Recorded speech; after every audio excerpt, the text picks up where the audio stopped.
चेन्नई की cyber crime unit ने तमिलनाडु के भारतीय जनता पार्टी के अध्यक्ष अन्नामलाई के खिलाफ एफआईआर दर्ज की।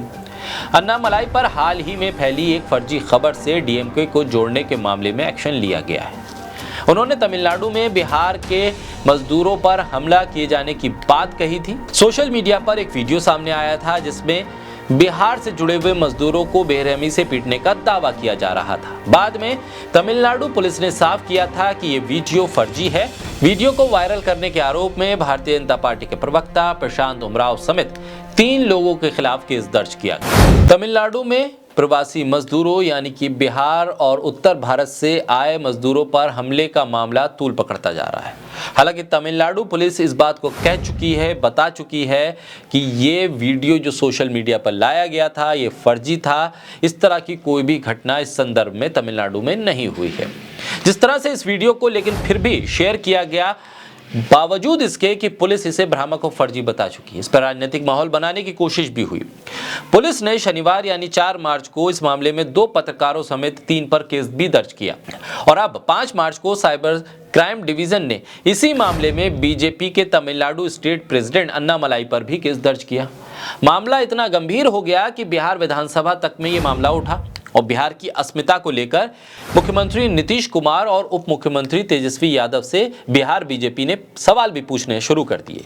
यही नहीं, इस मामले पे तमिलनाडु बीजेपी के अध्यक्ष ने डीएमके को निशाने पर लिया, लेकिन जब केस खुद पर दर्ज हुआ तो इस वीडियो को फर्जी बताने लगे और कहने लगे कि एकता की बात की जानी चाहिए और जो इस वीडियो में दिखाया गया है वो फर्जी है। तमिल संस्कृति इस बात की तरफ बढ़ावा नहीं देती है।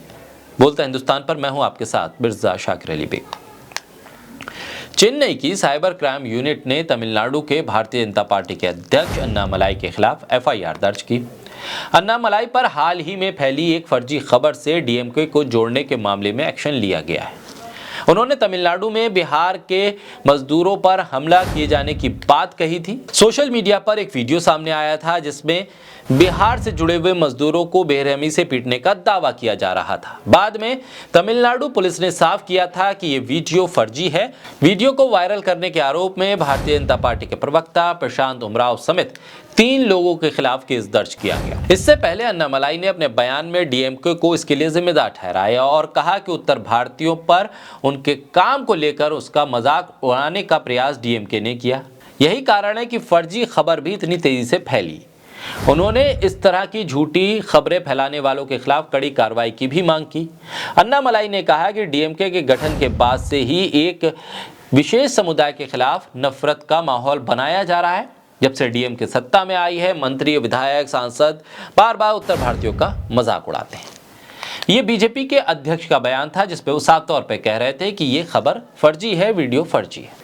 बावजूद इसके अगर हम बिहार के बीजेपी नेताओं के बयान को देखें तो वो इस फर्जी खबर को भी एक राजनीतिक मुद्दे के तौर पर ले रहे थे, एक राजनीतिक मौके के तौर पर ले रहे थे, ये जानते हुए भी कि ये खबर फर्जी है और इस पर तमिलनाडु पुलिस का बयान भी आ चुका है। बावजूद इसको लेकर बिहार की सियासत को गर्मा कर रखना चाहते थे।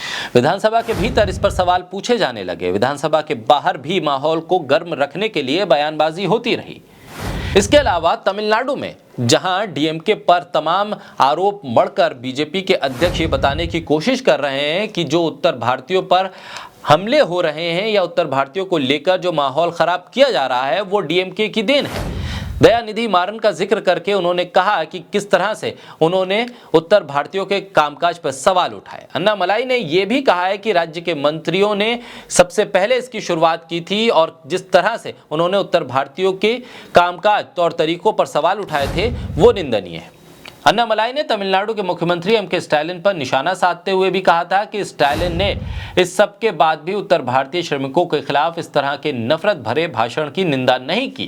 उन्होंने कहा कि राज्य में एक समुदाय के खिलाफ इस तरह की नफरत को रोकने के लिए कोई ठोस कार्रवाई नहीं हुई है।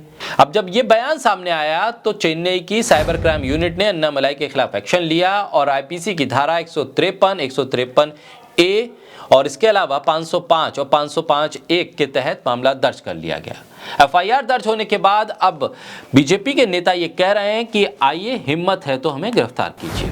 गिरफ्तारी की चुनौती दी जा रही है। फर्जी वीडियो पर डीएमके के सवाल के बीच बिहार की सियासत को मुद्दा तो सूट करने वाला था, इसलिए वहां पर फर्जी खबर है या नहीं है ये नहीं देखा गया, बल्कि ये देखा गया कि ये किसके खिलाफ इस्तेमाल हो सकता है।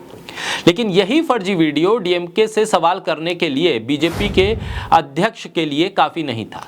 उन्हें जब एहसास होने लगा कि तमिलनाडु के भीतर ये मुद्दा उन्हें सूट नहीं करेगा, एक फर्जी खबर के जरिए उत्तर भारतीयों पर हमले के मुद्दे पर वहां की सरकार को घेरना तमिलनाडु के सियासी समीकरण को बदल देगा, ऐसे में उन्होंने फौरन माफी भी मांग ली और इसी सियासी हवा को परखते हुए उन्होंने कह दिया कि ये फर्जी खबर है, फर्जी वीडियो है, इसलिए फर्जी खबर फैलाने वालों के खिलाफ कार्रवाई हो और तमिल कल्चर तक की उन्होंने दुहाई दे दी। इन तमाम व्यवस्थाओं के बीच देश की राजनीति के भीतर सोशल मीडिया का इस्तेमाल जिस तरह से सही खबर की जगह फर्जी खबर को फैलाने में किया जा रहा है, उसके नतीजे में सुप्रीम कोर्ट भी कई बार टिप्पणी कर चुका है और अब जब राजनीतिक विरोधियों के खिलाफ इस तरह की कार्रवाई होती है तो राजनेता भी इसी की दुहाई देते हैं।